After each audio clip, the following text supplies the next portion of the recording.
Joining me today is Richard J. Hutto, author of The Countess and the Nazis, An American Family's Private War.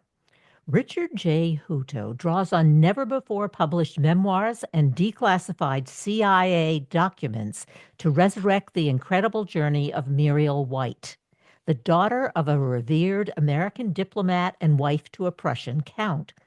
She moved seamlessly among Europe's elite until the specter of Nazism cast its long shadow, faced with unspeakable evil. She leveraged her aristocratic connections to secure escape routes for Jewish families, mentored emerging royalty like the future Queen Geraldine of Albania, and ultimately sacrificed everything to protect her children from Hitler's regime.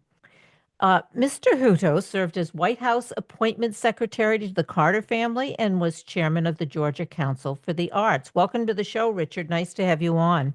Thank you. I really appreciate the opportunity. Well, as an introduction to the book, maybe Publishers Weekly hailed your book as a fascinating story brought to light an exhilarating account of principled anti-fascism. So, can we begin with that? I mean, I'm assuming that you agree with that testimonial, but principled anti-fascism, what is that?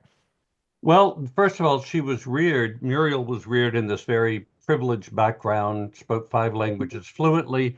Her father, of course, was, as you said, an ambassador. Her brother became an ambassador. But the point is, she didn't take the route that most of the American heiresses did. I've written quite a bit about all of the American heiresses who married titled husbands. Had Muriel wanted to, she could have just been a sort of a salonière. She could have had friends over for cocktails and, had the governesses taking care of the children. But she didn't do that. She became very protective, not only of her birth family, but also of the families of all of the servants who worked on both of their estates. They looked up to her, and in fact, the descendants still talk about the Christmas Day parties when she would invite all of them and their families in to the grand hall of their castle for long meal and gifts and everything else. So she decided to take a different route. She not only, of course, saw the rise of Nazism, but she was mentoring the future Queen Geraldine of Albania. And so she was actually in Albania for the birth. And that's the day that the Italian fascists invaded Albania. She wrote about it. And of course, I've covered that in the book as well. Richard, why do you think what was in her psyche, going back just a couple sentences, that I guess that motivated her? Why was she different? What was her emotion? What was her emotional state? All these other ladies of privilege were, as you say, whining and dining themselves and their families, and she wasn't, or didn't see herself as doing that, and didn't. I think she took after her father very much. Teddy Roosevelt said he was the best diplomat the U.S. ever produced, but he was one of the five signatories, the American signatories to the Versailles Peace Treaty at the end of World War I. He was said that he always worked for peace. That's what he wanted. So I think that was handed down to his daughter. The ambassador's wife, Muriel's mother, was often ill, and so Muriel would step forward in her mother's place. She sort of acted as her father's second in command. So she had this wonderful background of working with people and not just being, a sort of a silly young heiress, if you will, and having debutante parties and all that. That did not appeal to her. And of course, her family was all the better for it. So she was prepared when this happened, when the Nazis took over. She Yeah, she was ready. Yeah, go ahead. she was indeed ready, and in fact, even though she and her husband were both could both be said to be anti-Nazi, it was for very different reasons. She saw the evil that was coming. She saw what was going to happen when all of this Nazism spread throughout culture. Her husband, on the other hand, just wanted things to go back to the way they were. The aristocracy, of course, the titled nobility were done away with in 1918. And he sort of seemed to think that we just need to go back and have all of our estates and go hunting back and forth as we have for decades. So they were very, very different in the way that they foresaw it. he, I suppose, could be said to be anti-Nazi only in principle, while she certainly was in fact. She did so much helping not only the Lederer family, a Jewish family, escape and resettle their lives in Australia, but there were even two pilots who she helped escape, and no one has ever found out how. It's one of the things the SS wanted to know, just how she was able to do that. She was also lauded by families for helping their sons who were in prison. There was a French family who had two sons imprisoned in Germany. She was able to step in and make sure that those two received better treatment than they had been before. And of course, their families were delighted that she was so helpful. Now, in doing these kinds of things, does she also, or did she also, you put your own family at risk? There are stories written about the Holocaust where people are saving Jewish families, doing what she did, helping them to escape, but at the same time, what could happen to your own family? How did she reconcile that? Well, she was not only outspoken, she was almost brazen. I mean, in 1937, when Tom Watson, the founder of IBM, was visiting Germany to see their very successful operations there was a dinner to honor him at the Adlon Hotel. They were seated at the same table, Muriel and her husband, with a Nazi officer. And during the dinner, she said to the Nazi officer, I understand that sometimes you make special dispensations to make Jews be considered not Jews. Is that correct? And he said, yes, we sometimes do that. And she said, well, can you tell me, please, how I can become an honorary Jew? Maybe she thought that by having her father, her brother, her husband, she could say things like that. And she did, in fact. So she knew that I think that she was putting her family at risk, but she also was able to get them away, get them out of harm's way. So what was left was the danger to herself and her husband. And quite honestly, even though her husband treated her badly, misused her funds, did all kinds of things, she even helped him escape. In the end, she was left alone. She was the only person there to sort of deal with the Gestapo and the SS who came to visit her. Her last year of her life, she stayed inside most of the time because there were SS officers around the estate. She would even only go outside to feed her goats in disguise. I mean, wearing sort of a babushka and what she called peasant clothes. That's the only reason she would go outside. So she was left, you're absolutely right. She had put her family in harm's way, but she had gotten them all out. So she was left alone to face the consequences. And the escape routes, I'm always, I guess, in awe of what were those escape routes for Jewish families? Well, this particular family, the Lederers, he was a well-known tailor in Vienna. In fact, he had designed costumes for the emperor and all sorts of nobles, but that included Muriel's senior staff. He had designed their costumes as well. So when he reached out to all of his well-placed customers saying, would you please invite my family to your country so we can escape? No one would answer. There was one who wrote back and said, please never write to me again. Muriel stepped forward, though. She, having known him, she was determined to get them out. She didn't have the funds at the moment because the U.S. Congress had cut off all the heiresses' money once they married husbands whose families were at war with us. So she didn't have access to it, but she was able to ask a friend. She got enough money to get the Lederers out of Austria, out of Czechoslovakia, into England, where they got on a very, very long ship all the way down to Australia and then got them set up in their new life there. In fact, his own son, who was 14 when they escaped, became a tailor as well, following in his father's footsteps. And of course, that was all due to Muriel and her intervention on their behalf. So Muriel is this hero, this heroine, and privileged. Obviously, she's privileged from a privileged family, and today privilege when you is such a has a negative terminology. Is there any way to look at this or look at Muriel and say, oh, if one finds himself in that kind of a position, how do you act and react like Muriel? Exactly. I think, unfortunately, she's the exception rather than the rule. It's one of the reasons I was drawn to her story. I've written quite a bit about all the American heiresses who married titled husbands, but I had just come across her name a couple of times. And I of course can't write something unless I have primary research. And I found that there was not only one but two stores of correspondence, photographs, albums, things like that from her life. And once I was able to access those, I said, this is a story that really must be told.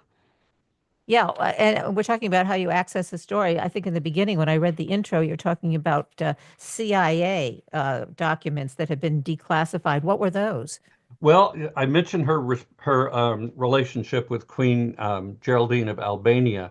Um, After the family King Zog fell in Albania, the U.S. government, within the next few years, they wanted to have a friendly government, if you will, in Albania, and they decided that Zog was the best of several worst options. So the U.S. government covertly was trying to get him back on the throne in Albania.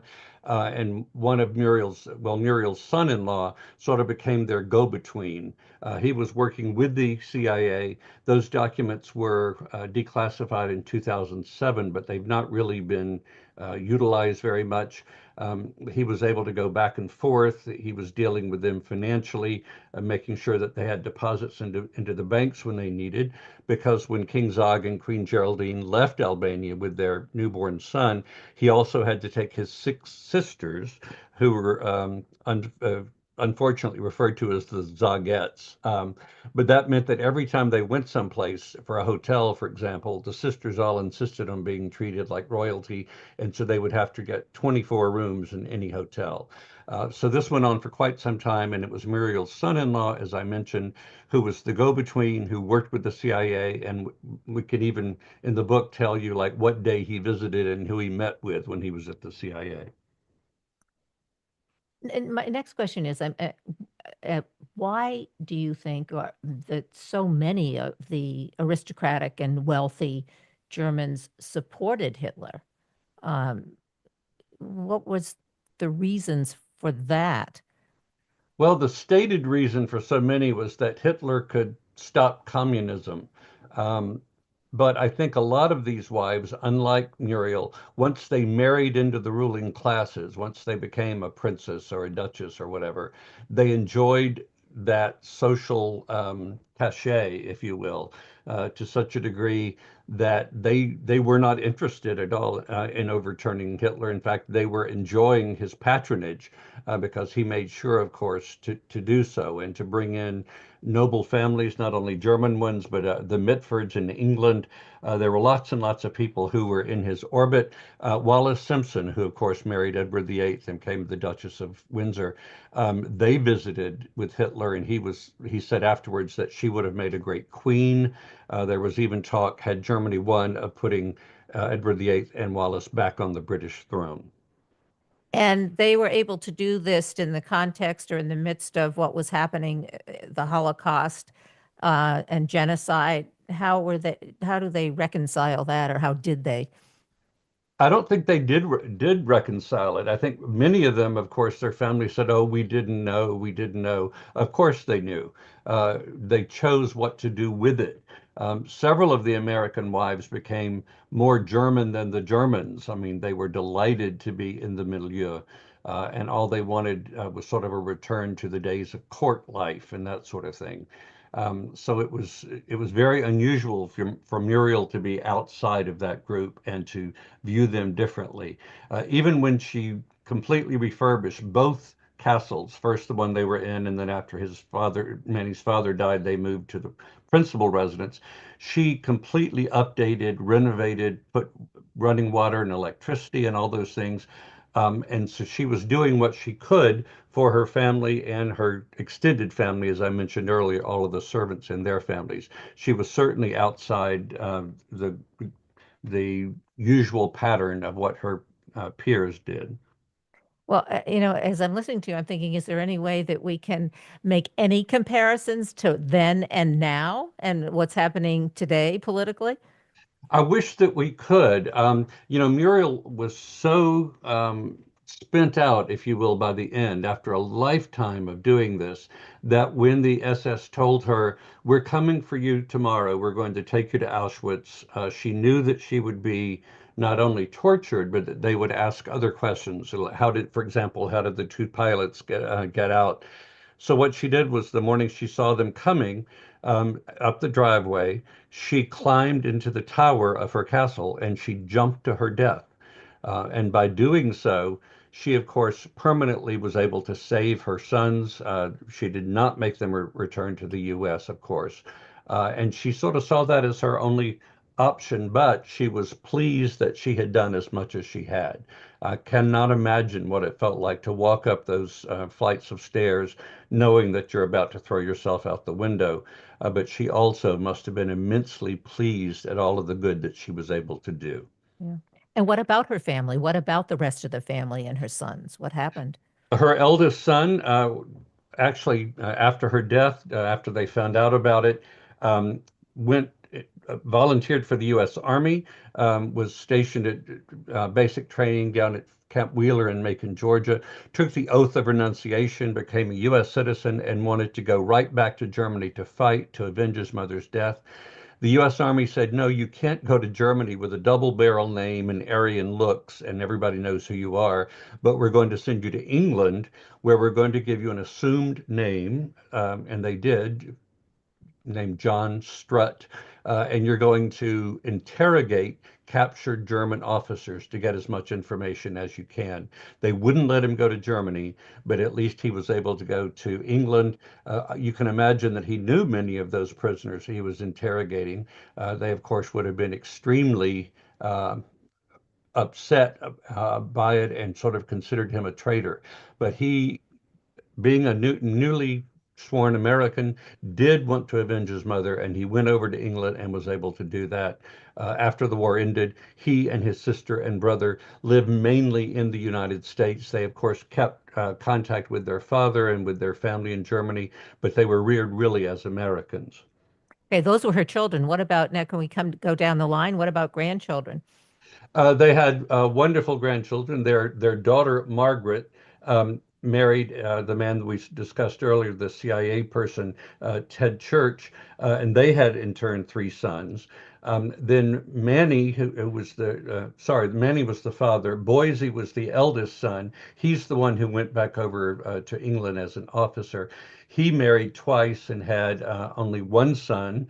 And then the brother, Muriel's brother, who was also an ambassador. He married and had a daughter as well. And in fact, his daughter at 103 is still living and is a wonderful font of information and knowledge as well.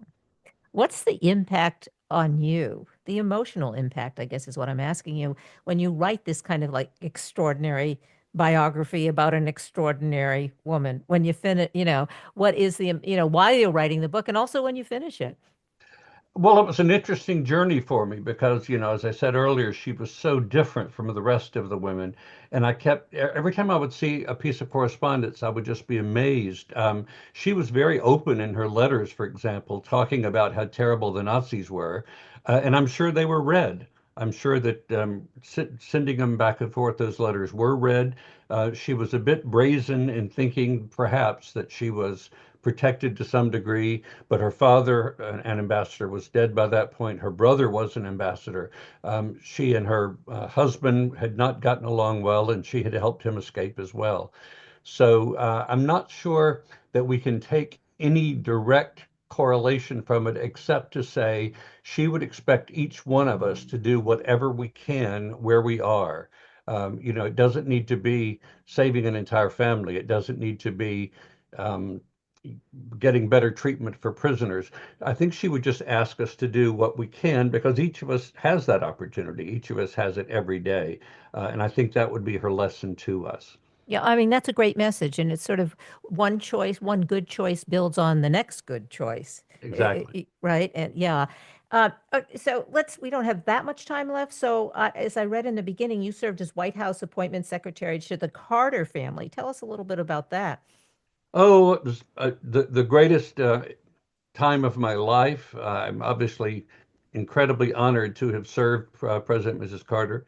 And at his funeral back this past January, it was wonderful to be in the National Cathedral and to be able to walk around and see people. It was almost like a homecoming. So many of us had not seen each other in quite a while. And that, of course, was until the all living ex-presidents walked in the side of the door, most with their wives. So it was great to see that and to understand that President Carter was finally being given the honor that he has always deserved. I used to get a little upset at people who say, oh, he was the best ex-president. And I would say, yes, but he was a very good president as well. So I'm very, very honored by having done that.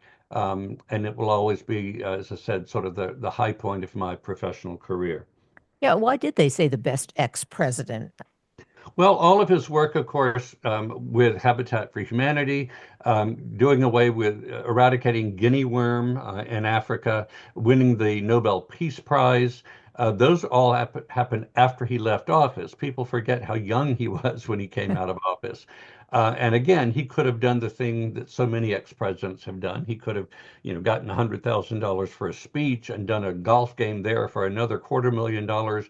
That's the normal thing. That's what most ex-presidents do. President Carter didn't do that.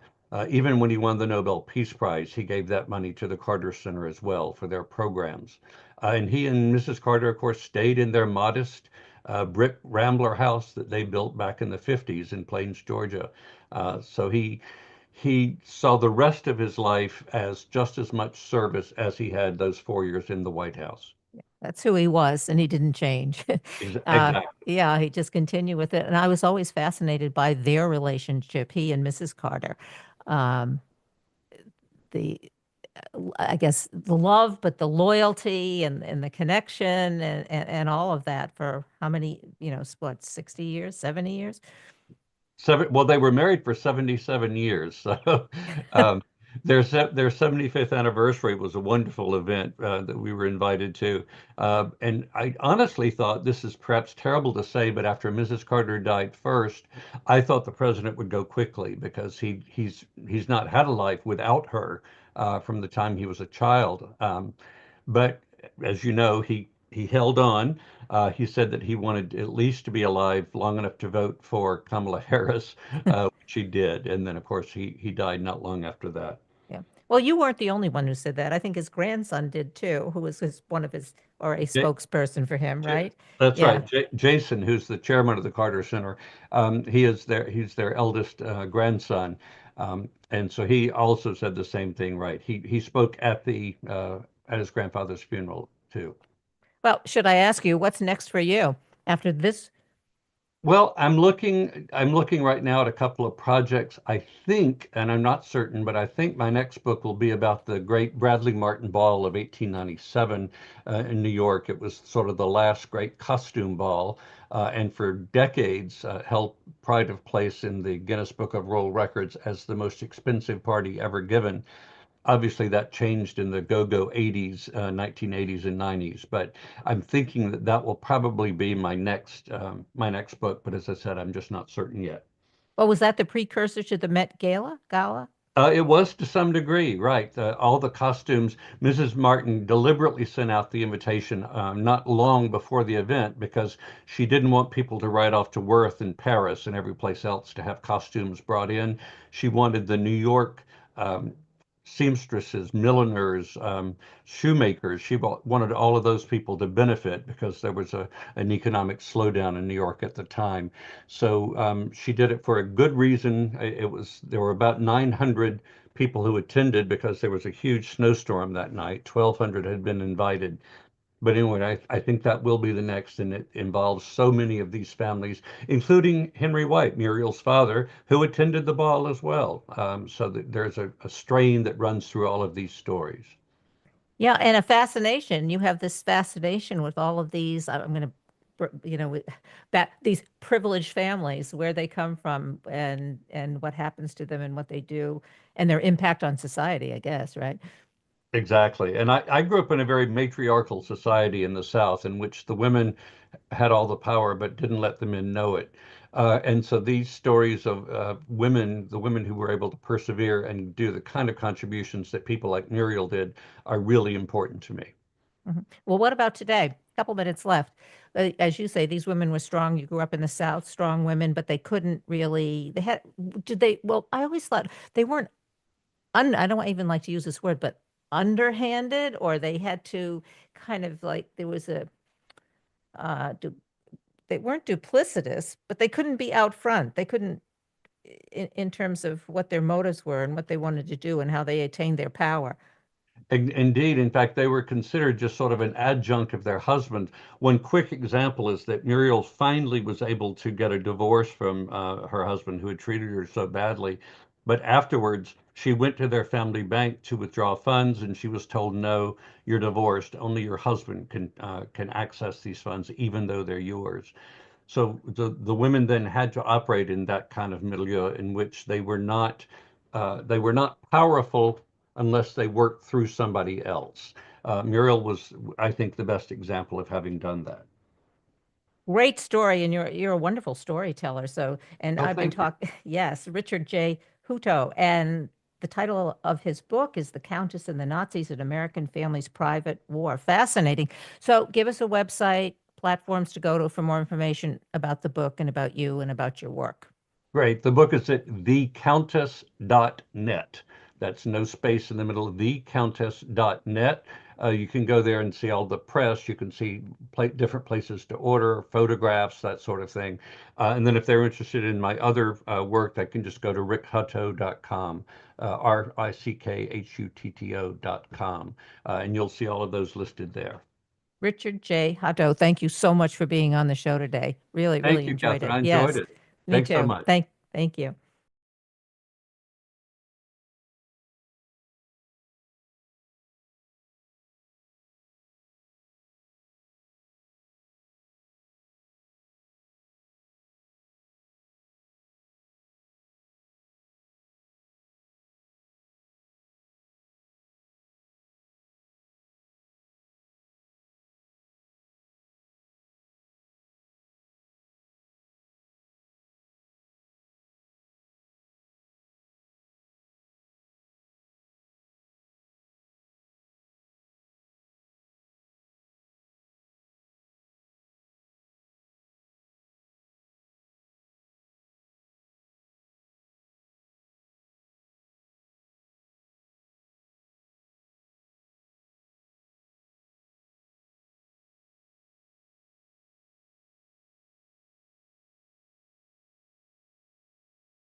Joining me today is Marni Jameson, author of Rightsize Today to Create Your Best Life Tomorrow, a motivational guide for those seeking their ideal home later in life.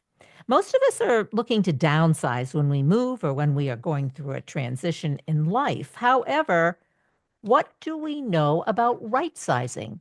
Best-selling author and lifestyle columnist Marni Jameson explains exactly how to simplify our homes and lives, especially when we're navigating through emotional terrain. Her fresh approach goes beyond typical decluttering advice by addressing emotional hurdles, offering actionable steps to create a life that reflects personal values and supports happiness. She discusses how to make intentional decisions about belongings and what to keep, let go of, or invest in for the future. She's a longtime journalist for the Los Angeles Times and has also written for Women's Day and has appeared on NBC Nightly News, Fox and Friends, and Martha Stewart Living. Welcome to the show, Marni. Nice to have you on. So nice of you to have me, Kathryn. Thank you. Rightsizing. I have never heard of rightsizing till I heard of you and rightsizing. Downsizing, yes, something I'm trying to do myself, and it does become an overwhelming. It's more than a chore. It just is kind of an overwhelming move, whatever the reasons you are, why you're doing it. But so let's talk about rightsizing. What is it? What does that mean? So I have to tell you that I started out with the downsizing mindset too, and I wrote several books on downsizing, including downsizing the family home when I cleared out my parents' house of 50 years, which was really very difficult and emotional. And I thought there's got to be a better way. One, I don't want to do this to my kids, right? I don't want to Yeah. leave them this avalanche of stuff. And you also, as an adult child, want to be a good steward of your parents' things. And so it's very burdensome. And I just thought, let's move beyond that and think about why we hold on to stuff and what keeps us from moving forward to a potentially better life. And I would like to reframe it. And so after a few books on downsizing, I thought, well, let's look at this from another angle and look at how freeing it can be and how nimble you can be if you make downsizing, and I really just mean editing your life as you evolve, and to have just the right amount of stuff. I don't want you to live like a monk, but keep it simple, keep it clean and uncluttered. So when you're thinking about, gosh, maybe I could live in that house by the lake or by the coast or by the golf course or in the country or whatever it is, you don't go, oh, but there's the attic. Yeah. You can be nimble and have your best life. And I think that's what I was going for with this new book. But Marnie, what keeps us from doing that? As you say, like downsizing, right sizing. What keeps us from right sizing? Like, what's the emotional stuff that keeps us from doing that? Because we look at stuff. I'll speak for myself. Well, maybe I should keep this if it's a clothes, or maybe I can wear it next year, but I haven't worn it for 3 years. I mean, why would I ever be wearing it next year? But all of those kinds of rationalizations. But there's an emotional something, or not just one emotion, that keeps us from like being able to make those decisions and get rid of the stuff.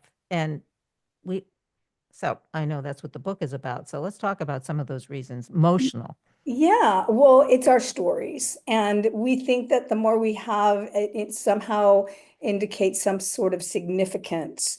And the goal is not to roll through life like a snowball, keep getting bigger. That just doesn't make sense. So I think it's the stories and the memories and here's who I am, here's who I've been, here's where I've been, here's what I've done. And there's this whole pride thing. But there is another way to hang on to your memories without hanging on to the stuff.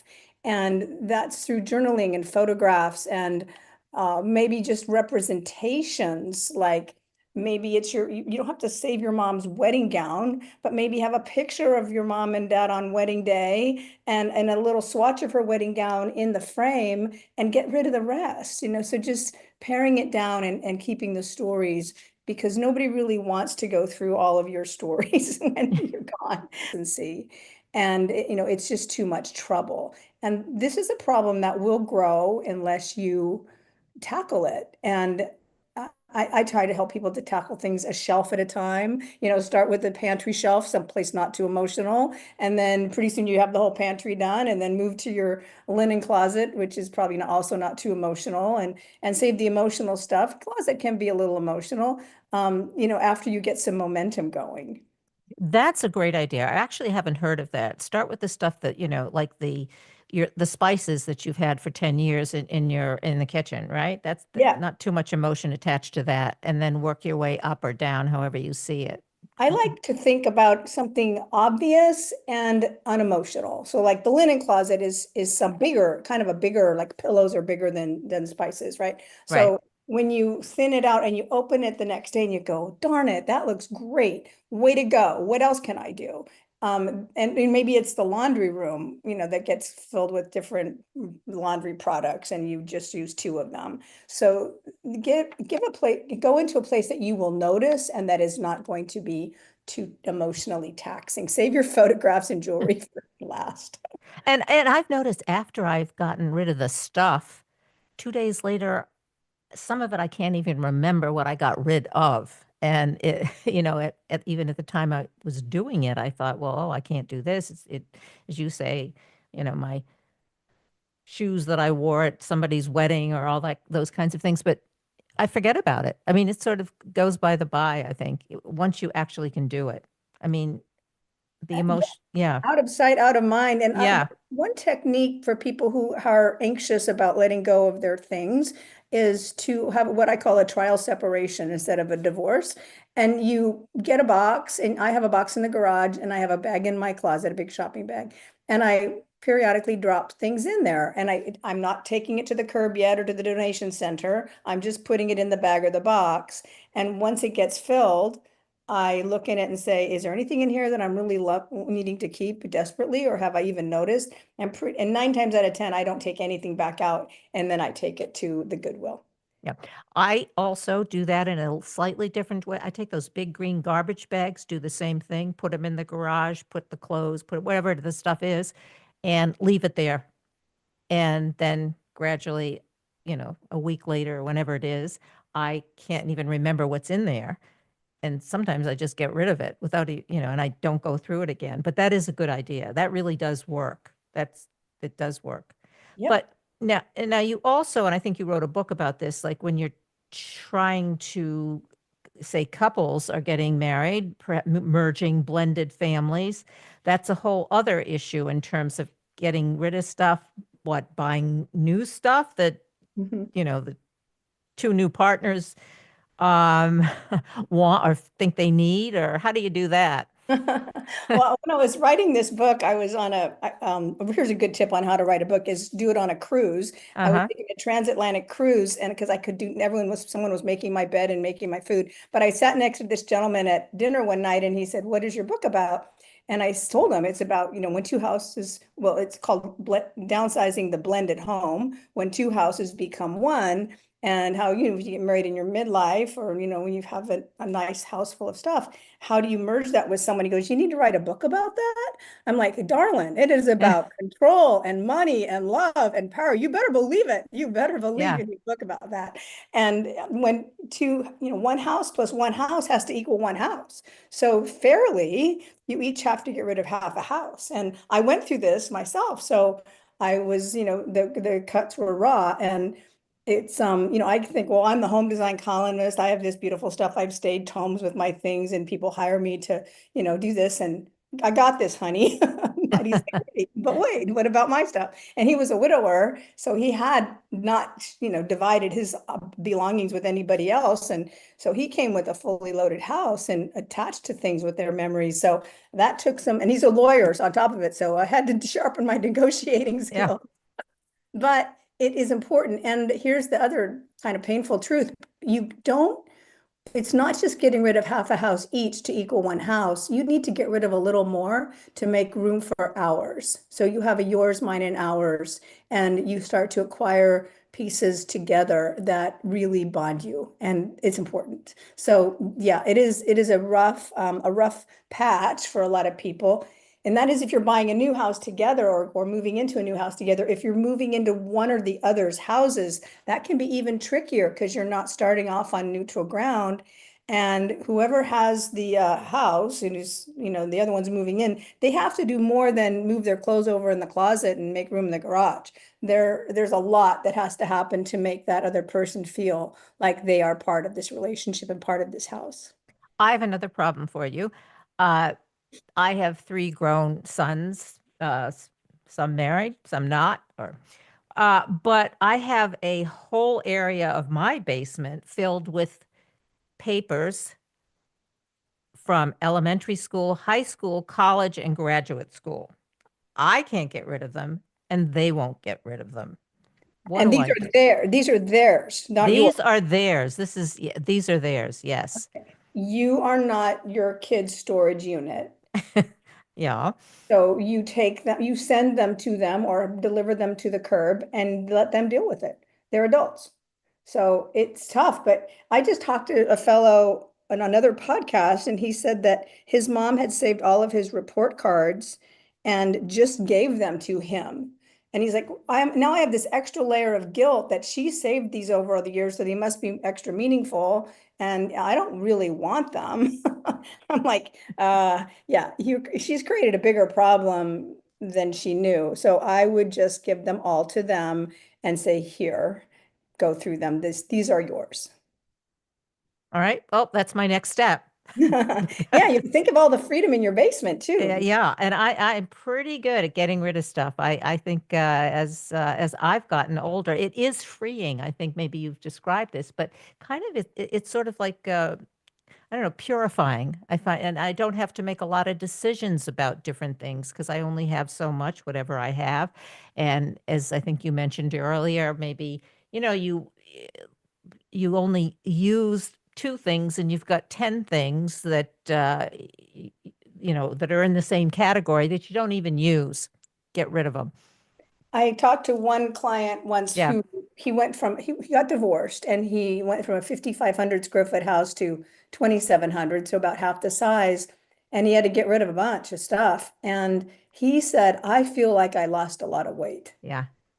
He just loved his new life. So I think that's important to kind of get over that. And I've never heard of anyone having givers up remorseness. You don't get rid of stuff and then get sad about it. Now, certain downsizing moves are sad if you are getting a divorce or you had a financial setback, and there are times you have to move down and it's not what you want to do. But downsizing isn't necessarily a demotion. And I also want to be clear that in my rightsizing book, it points out that over 50% of people 55 and older who buy a new house either buy the same size house or a larger one. So it's not always about a smaller house, but I am talking not just about what you live in, but what you live with. And it's the what you live with that I want you to conquer and be more intentional about. Yeah, good advice. I went through for a divorce many, many years ago and I had a garage full of stuff, mine and his, in boxes that had not even been opened from the last move that we had made, and decided, you know what, if I haven't used these in 20 years, or 10 years, let's say, I'm just going to get rid of it without even looking in the boxes. And it worked. I mean, I don't even know what was in there and I've never missed it, whatever it was. Mm-hmm. Yeah, there's so much you can do that with. And I went through a period of about 4 years where after my divorce and I moved to Florida from Colorado, I was a live-in home stager. I lived in houses for sale and staged them with my furniture to help them sell because they were, quote, challenged properties or whatever. And when they moved, I did it again. So I moved 6 times in 4 years. And these were fairly good sized houses, 3,000 square feet and bigger. And I, found myself moving the same boxes I hadn't emptied up when I moved into the last one, right? Yeah. Boxes of books and china. I'm like, okay, it finally got through my thick head that I don't need this stuff. And I got rid of so many boxes of books and this whole entire china set that it was pink china from England. I'm like, no self-respecting man, if I ever get remarried, is going to want to drink tea out of these cups. So True. anyway, I got rid of all of it. Yeah. And I'll give you here's another one. I had boxes of stuff that was like tech stuff that's obsolete. I don't even know what it was or is. And I had my cleaning person, my cleaning lady. She said, if you don't know what it is and you've never used it, throw it away. Good advice. Exactly. And some of that electronic stuff, you want to take it to like a computer store where they can scrape it for you before they dump it. It's important to dispose of it the right way. And sometimes phones can be recycled to like human trafficking women who are trying to get out of trouble and things Good like that. advice. There are good places to drop those off, and maybe they can be useful to someone else. So okay, so we've covered a lot of the kinds of things that you want to get rid of. Some of it's emotional, some of it's not emotional. Like when someone comes to you and wants your advice, what do you start with? I say, what is the place that's bothering you the most? I ask for their motivation, and you need to find some motivation. And is it finally that you want to have people over to dinner, but you're afraid because your house is too cluttered, or you have a 2-car garage that you can't even park one car in, or you're sick of spending money on storage, or you can't, you're embarrassed when somebody opens up your linen closet and it looks like, a barnyard. So find the thing that really bugs you, or you can't find, your husband can't find a necktie because his closet's too jumbled. So what's the pain point, and what is the breaking point that's finally getting you to this point? Or you want to move, or you're just ready to have a more simple lifestyle. So find that mindset, and then go through, like I said, start in someplace large and unemotional and keep chipping away, and know that it's a process and it takes time. And I also list all the excuses, and I've used every one of these. I am not a saint, Kathryn, but you look at things, and I heard you say some of them about your closet, but I wore it to so-and-so's wedding, but it was expensive, but I might wear it someday, but it's still in good condition, but I might lose 10 pounds, but, and all these reasons for why you hold on. And whatever it is that you're keeping for these excuses, you need another filter. And the filter should be need, use, love. Do I need Need, it? use, love. Okay. You need to answer one day, yes to at least one. Do I need this? Do I use this? Do I love this? And then it's not, but it was my mom's, but it was expensive, but I might need it someday. If you have two of them, you don't need it someday.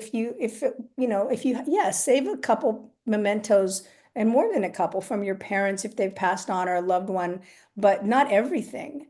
And you cannot keep everything. You have your own life, and another mantra I like to remember is, by living in the past, you miss the present. So you need to let go and evolve. You're not, necessarily the young mom hosting the little league party in your backyard and the potluck with the Get other. over it. Move along. Yeah. And a lot of people are in a house that they bought because it was near the kids' elementary school and near a job they no longer go to. And it's 4 bedrooms and they're single, or just 2 of them. And they need to poke their head out of the door and go, what am I doing here? Why am I living next to a school nobody goes to in my family, and next to a job I don't go to? And, and paying the property tax and real estate on this house that I don't need. So really, really get honest about where you are in your life, and figure out where a better life could be, and get there. What about hoarding? Is there a slippery slope into hoarding, or is that just a completely Hoarding different? is Yeah. really a psychological Yeah. problem. It is more of a mental health issue. There is some a continuum between people who tend to cling to things and have a cluttered life, and then hoarders. It's different, but I think the most problematic situations are when one person in the couple is like that and the other is not. There's a lot of tension and friction there, and that can be really fraught. So that's hard. It's hard to work with those people when one partner wants it one way. One of the things that I do that people admire me for, I have to say, is I travel a lot, and I travel all over the world. I take an overnight bag, and that's it. And Wow. I have it down to a science. So it's not exactly this, but it's kind of related to that. You talk about freedom and moving ahead and doing things you want to do. I never have to wait at the baggage, the luggage, wait for my luggage. I never have to take time packing up and unpacking on a cruise, or in a hotel, or wherever I am. It's very freeing, and you can do it. You have to do it well, um, but and you have to think about it, but it really works. I doesn't want to go. know how you do it. I Love to know. that's another show, and I always think about that. Yes. Yeah, because it really does work, and it really I'm mentioning the word freeing you up, which what we'll be talking about in terms of your house, but same thing when you're traveling. Oh, it absolutely applies. And I think probably a lot of the thinking that you use when you pack so minimally can be applied to your house You when know, you're streamlining. there is a book that it's been out for maybe at least 20 years, maybe even longer. Perhaps you've seen it, where they show people's house, where there are people's houses. I can't remember the title of the book, but it's people's houses around the world. United States, Europe, South America, Southeast Asia, everywhere, Africa, and they show people's homes and what they collect. And maybe the items themselves are different, but it seems to be kind of a universal, whatever it is, it's what we've been talking about, to collect all this stuff. And you'll see the families in front of their houses with just a multitude of stuff. Hmm. Yeah. Fascinating. Yeah, and it's a visual. So, but sort of like in some ways the human condition, and we have to move forward. Yeah, I do think, I mean, there are things that I hang on to that just give me joy, and that's okay. I don't necessarily need or use them, but they are lovely and I don't want to get rid of them. And that's okay. But I do think there's a limit and you have to be kind of brutally honest. And one of the big traps, I have a good friend, we argue about this all the time. She saves things because for her daughters, and her daughters are grown and married, and she said, "Oh, but Emily is so sentimental. I can't get rid of her dolls." I'm like, "Yes, you can. If Emily doesn't want them, you're the one who's being sentimental. Right. You can pitch those. Who needs their doll? Well, she might have a daughter someday, and the daughter will want her own new doll. So come on. I mean, the excuses aren't, there's so many excuses. And I think it's just, this undertow of reluctance for people to let go. And another theory, it's not really a theory, but it's something that helps to understand is there is something in this field that I'm in called the endowment theory. And so think about a little baby who gets attached to a teddy bear or a blanket. And what is that about? It's a security object when mom or dad aren't around to cuddle and make you feel secure. You transfer all those good qualities that are in a parent or a loving mom, and you put it into this teddy bear who you find very comforting when mom's not around, and this blanket. So you have endowed this blanket or this teddy bear with this meaning that really isn't there, but try taking that blanket away from that kid, right? Yeah. So that doesn't go away as we get older, Kathryn. We just get more sophisticated. So we get really attached to it. Maybe it's a necklace or a wedding ring or our phones. Gosh, I feel amputated. If I lost my phone, men might get attached to their car, and they almost anthropomorphize these things as having personalities and feelings and way more importance than they have. But every single thing you own, you has a story that you've endowed it. Oh, that was the purse I got from my vacation and such and so, that brings me happy memories. So you have to realize you're attached to the stories more than the stuff. And there are other ways to keep the stories. The memories are going to stay with you. You don't need the item. So it's kind of a long-winded understanding of kind of the underpinnings. And when we realize that this is a pretty flimsy scaffolding to hang our emotions and security on, our things and the stories they carry, then we can start to let go. Yeah, well, I think you said this in the beginning, and I hadn't actually thought of this, but you said, take a picture, journal, have all that, if you can't let go of, so that you can let go of what it is physically, we have cell phones, right? Just take a photo of it, see how that goes. I have after Downsizing the Family Home came out, the publisher wanted me to write, this was their idea, it was a good one, a workbook. I have Downsizing the Family Home, a workbook, and it's comb bound so it can lie flat, but it is just that. It is a journal, scrapbook, photo album that you write down what happened to the grandfather clock. You take a picture of it and you say, I donated to such and so cathedral or church or whatever house, or and you talk about its provenance in your family, what it meant, where it went, and you move on. And maybe if grandpa was a big fisherman and you have all his fishing poles and fishing tackle, you save his favorite fly, you pin it to the book, you take a picture of grandpa fishing, you write a little bit about it, and you let the rest go. And it is a really nice way to keep the family history alive in a very small space. Yeah, I think that really does work. And we have a couple minutes left. Good way to end the interview. Good advice. Right size today to create your best life tomorrow. A motivational guide for those seeking their ideal home later in life. Really a pleasure talking to you. Great, as I say again, great advice. Get the book. We want to follow you.